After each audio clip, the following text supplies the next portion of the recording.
ये प्रार्थना करता है, अर्थात भगवान उपदेश करते हैं कि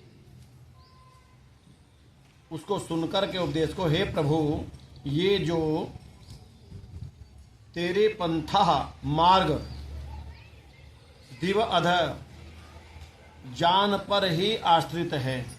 जितना भी मार्ग हमारा है भगवान का दिया हुआ, वो किसके ऊपर आश्रित है? बोले ज्ञान पर। ज्ञान यदि नहीं है तो हमारा मार्ग बहुत अच्छा नहीं हो सकता। हम कुमार्ग पर भी चल सकते हैं।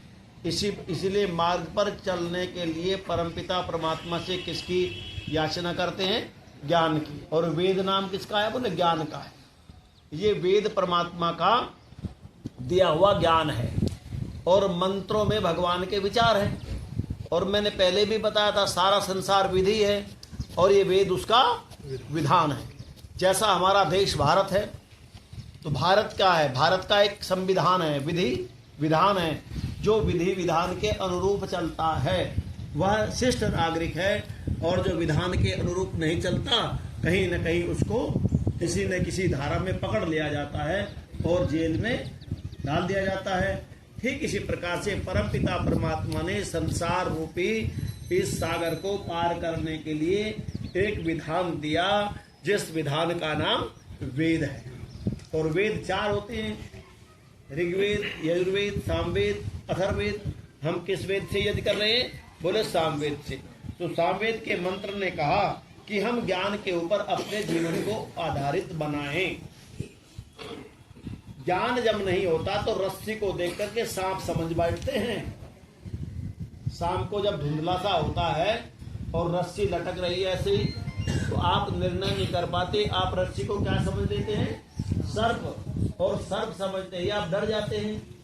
जब प्रकाश होता पता चला अरे ये तो रस्सी हवा में हिल रही थी।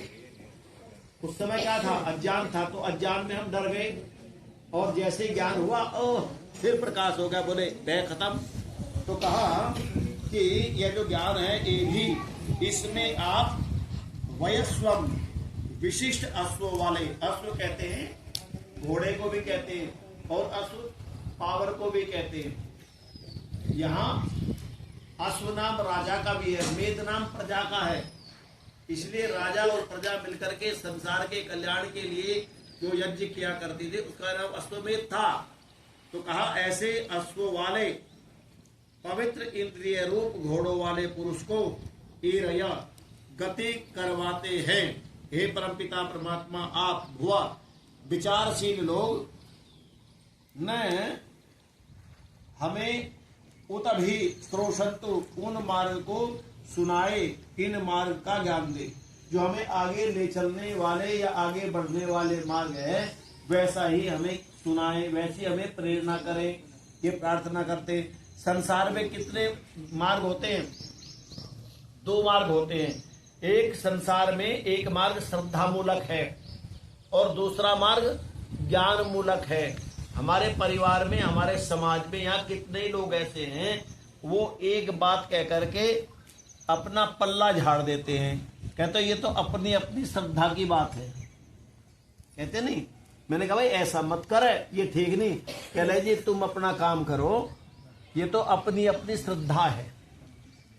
अच्छा करते जहां हम फंसे, अगर हम किसी शास्त्रार्थ में किसी सूत्र को लेकर, किसी विचार को लेकर एक दूसरे के सामने अपने आप को फंसते हुए दिखाई दे, हमसे उत्तर नहीं बनता, तो हम किस हथियार का प्रयोग करें फिर? श्रद्धा।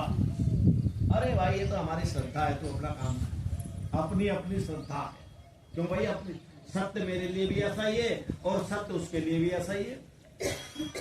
क्या सत्य में अंतर आ गया? चाहे यहाँ हो, चाहे अमेरिका हो, चाहे कोई सा देश हो, चाहे गांव हो, चाहे घर हो, सत्य तो सत्य है हर जगह। अगर मेरा सत्य अलग है, तेरा सत्य अलग है। श्रद्धा कहते हैं सत्येन जायते की श्रद्धा। जहाँ सत्य नहीं है वहां श्रद्धा उत्पन्न हो ही नहीं सकती, वो अश्रद्धा है।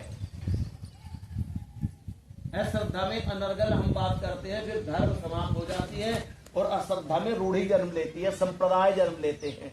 उन रूढ़ियों संप्रदायों में फिर मत बन जाते हैं, और जब मत बनते हैं तो फिर उनमें मतभेद होने शुरू हो जाते हैं। जब मतभेद होते हैं तो वहाँ खाइया खिंचती है समाज में।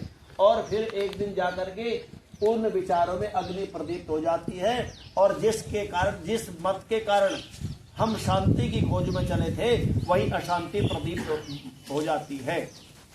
लड़ाइयाँ होने लगती हैं। आज सारी देश दुनिया में लड़ाई हो रही है, विचार के कारण ही तो हो रही है।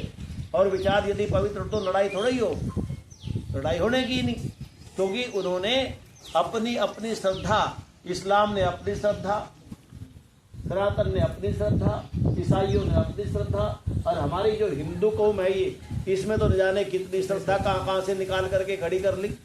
तो श्रद्धा कहते हैं सत्येन धार्यते इति श्रद्धा, जो सत्य को धारण करने वाला है वही श्रद्धा है। और श्रद्धा रहती कहाँ है? बोले श्रद्धा रहती ही सत्य में है, और सत्य कहाँ रहता है? आपके हृदय में रहता है।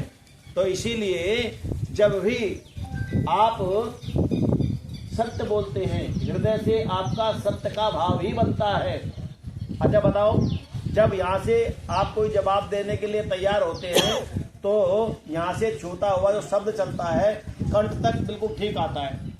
हम गुणागणित क्या करें? जैसे दूध निकालते हैं भैंस का तो दूध सभी ठीक निकाल लें, लेकिन जब इधर उधर दे दूसरे को, गुणागणित तो तब करें, चाहे कोई पानी मिलाए, चाहे कोई क्रीम मिलाए, चाहे उसके अंदर से निकाल ले, लेकिन भैंस ने तो ठीक ही दिया, सही दिया।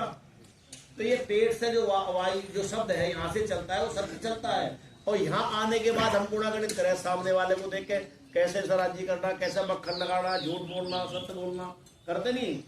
फिर निर्धारित ये करता है कि सामने वाले को कैसा मक्खन लगाना है, तो वो सत्य है कि असत्य? जो यहाँ से चला था भाई वो रखो ना। जो आत्मा में है वही वाणी में है, जो वाणी में है वही क्रियाओं में है, वही तो स्वाहा है। सारे जीवन बस स्वाहा स्वाहा करते रहो और वाणी आचरण में आए नहीं तो वो जीवन किसी काम का नहीं है। अच्छा, आपका मन, जब आप मंदिर में जाते हो, मंदिर भी यहाँ बहुत अच्छा बन गया, जब मंदिर में जाते हो तो दूध सीधा सीधा चढ़ाते हो तो पानी वानी मिला लेते हो? कभी थोड़ा थोड़ा बहुत मिला लेते ना। अच्छा, जब पानी मिलाया करती हो तो उस समय कोई भाव पैदा होता है कि तू गलत कर रही है? तो इसका मतलब तुम भी जान रहे हो कि नकली शिव पर हम पानी चढ़ाने के लिए जा रहे हैं। तो भाई तुम्हारा मन तो मान रहा है, तुम्हारा अंदर से तो माना, लेकिन डर के चक्कर में ये तुम मान रहे हो कि ये बर्बादी होगा। किसी अपने बड़े बुजुर्ग को भी पानी मिला कर दे दो, किसी का खांसी नजला जुकाम हो रहा, और 1 पाव पानी और 1 पाव दूध मिला कर दे दो, मैं नहीं दो ना। सच्चा शिव तो वो है, असली शिव को तो हम असली शिव को दे ही नहीं। वो मानते यार तू देगा तो नुकसान हो जाएगा। तो मेरा कहने का अभिप्राय यह है कि परमपिता परमात्मा हमारे लिए यही निर्धारित करता है कि हमारी जो आत्मा में है वही वाणी में है, और जो वाणी में है वही क्रिया में हो, तो हमें अत्यंत सुख की प्राप्ति होती है, और वही स्वर्ग है। जब जब हमें सुख आता है तभी तभी हम स्वर्ग में जीते हैं, और जब जब हम दुख में दुखी होते रहते हैं वही नरक है। न नरक नीचे, न भगवान का बनाया कोई ऐसा स्थान कि वहां पर नरक हो।